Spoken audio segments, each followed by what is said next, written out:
Hey everyone, I'm Sean. Welcome to the Inside Stuff. Our mission and purpose is very simple. We're here to comb through all of the financial information that's out there online and distill it down to the top 5 articles that you need to be paying attention to right now this week that could directly affect you and your personal economy. Before I forget, if you want a copy of everything that we're talking about today, go to theinsidestuff.org and you can download a free copy of all of these articles and everything that we're discussing. That's theinsidestuff.org. So go there now and download everything that we have. While you're there, you might want to check out also The Inside Circle. Now, The Inside Circle is a new project that we're launching. And get this, we're looking for the best of the best nationwide who want to work the way that we like to work. What that looks like is you get access to some of the top deals that are available right now that even the brightest money managers in Wall Street don't have a clue about. This is truly an exclusive group. And so when you go there, fill out the information. Who knows, you may just be the right person to come along for the ride.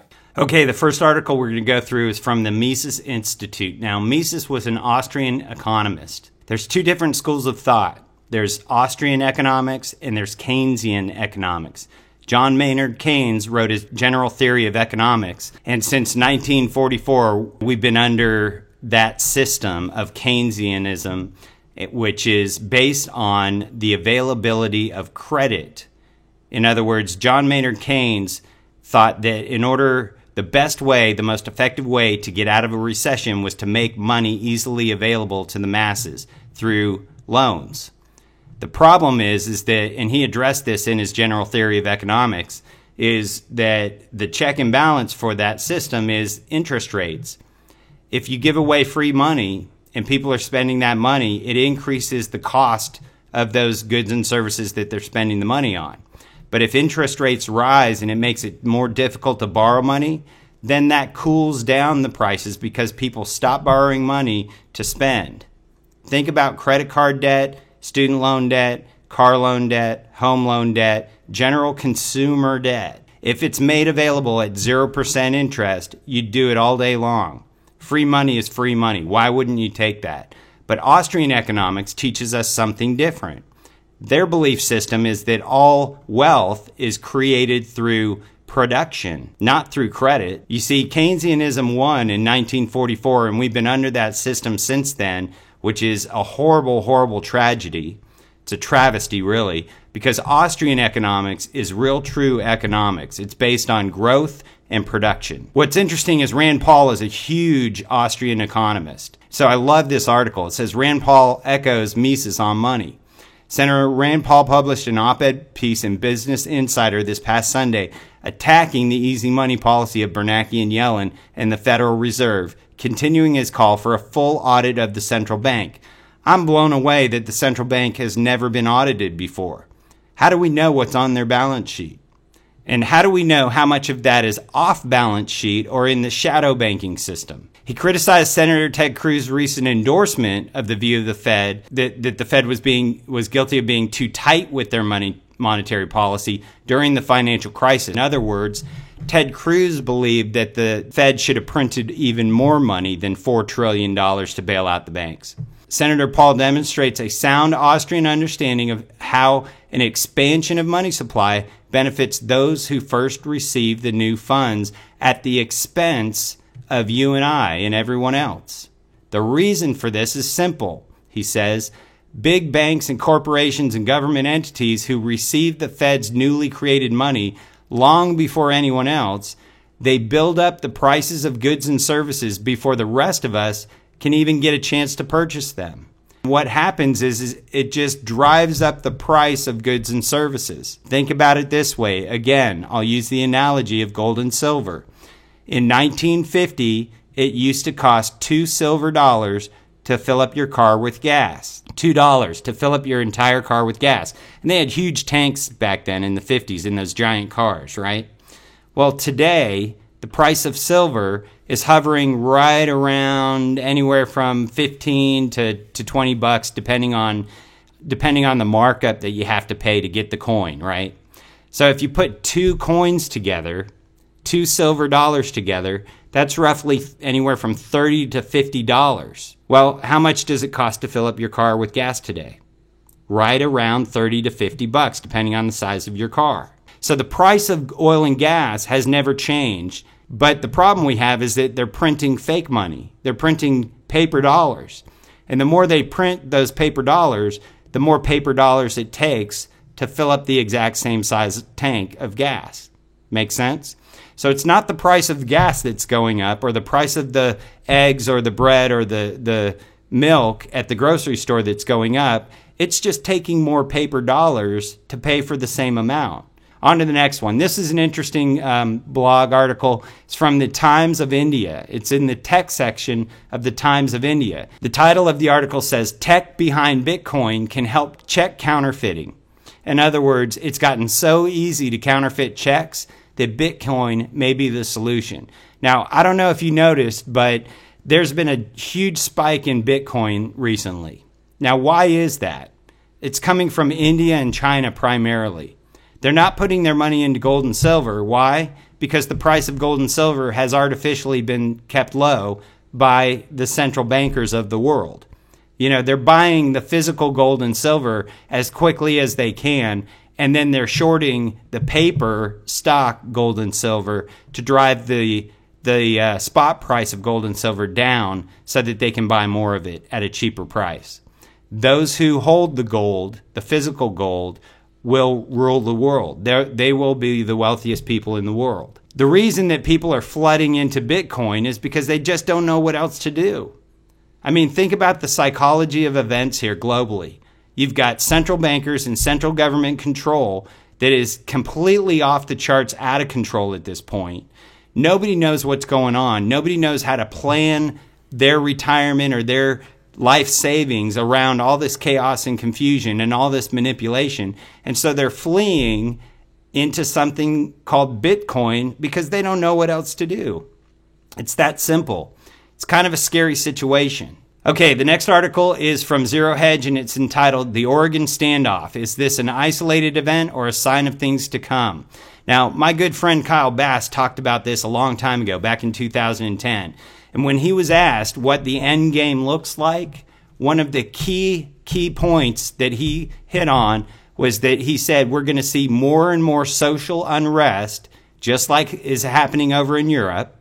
If you think about Egypt and Asia and Europe, they're having riots on the street in Turkey, in Greece, over in Egypt, because people are starving to death over there because their currency has collapsed so badly in those countries. All right. So Kyle told everybody, he said, what the first signs you'll see are social unrest, and even up to and including the complete tearing of the social fabric of our country. So we're expecting to see more and more events like this up in Oregon, this standoff between federal prosecutors and federal government officials and normal citizens. You see, what happened up in Oregon is not an isolated incident. What happened up in Oregon was complete theft by our government. A lot of people out there are talking about how illegal and unconstitutional this is for the government to come in and just steal your land and call it a federal wildlife refuge. You know, they're putting a name on it. They're saying it's protected land, but this land has been owned for generations. So what are people to do? I would do the same thing if I were in their spot. I would stand up and rise up against the government. Now, the good news to you is you don't have to be afraid to do that, because I've had high-level conversations, face-to-face conversations with some of the top-tier people in the military, and I asked them point blank, when the shit hits the fan and they come after our guns and our gold, what are we supposed to do? And the response I got from these top-tier military officials was, let them try. When I asked, whose side are you going to be on? Are you going to be on the government side or the citizen side? They said, we will stand with the citizens every time. They've taken an oath to protect and uphold the Constitution of the United States and the citizens of our country, not our government. Okay? So don't be alarmist. Don't be afraid. Don't worry about it. Just protect yourself and your own personal economy. Here's a great article from our friends at Harvest. Remember, Harvest Exchange is a private group of hedge fund managers and top-tier money managers that give their insight and advice. I was lucky enough to be able to join this group of people. This article says, why does the majority of capital go to the big funds? An interesting perspective, okay? Now, everybody knows about Blackstone and Carlyle and Bridgewaters of the world, these huge hedge funds, and most of the capital is flooding into those hedge funds. Why is that? Let's take it from an entirely different perspective, though. Here's what Kyle Dunn says on Harvest Exchange. He says it simply relates to a breakdown in communication. Society has changed how it receives and processes information. Regardless of whether you're a teenager or a chief investment officer, you handle information differently than you did 20 years ago. The alternatives industry, meaning physical assets, not paper assets on some exchange somewhere or in the stock market, physical assets, real deals that produce real income and real returns, not artificially inflated stock prices. That industry has not evolved. It's stuck in the land of PowerPoint decks and the traditional model of forming relationships. All right. That's the problem, is that these huge funds have an unlimited amount of money to put into their marketing material. And so the money is flooding into those large hedge funds because they've got the money to market to you and to everyone else out there.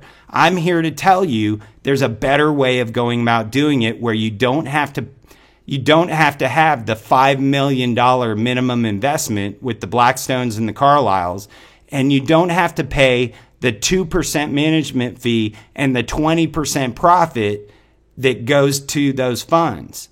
You can do it for no fees and you keep the profits. We have a way of doing that. So if you're interested in learning about those private deals that I'm involved in, go to theinsidestuff.org and click on the Inside Circle tab. If you click on the Inside Circle tab, register and get involved, and we can start talking about the deals that I'm involved with. All right, the last one I'm going to show you is, again, from Harvest Exchange, and it's just real simple. It says it's time for a new game plan in 2016. And there are a couple of there's a whole white paper here that you can read if you want to. Everything that we've done so far in the market has increased risk and volatility. And we've now entered a extreme fear zone is what they're calling it.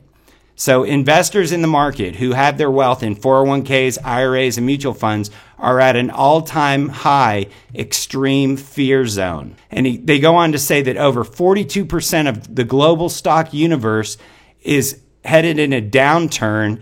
42% of all the stocks out there are going to lose money in the very near future.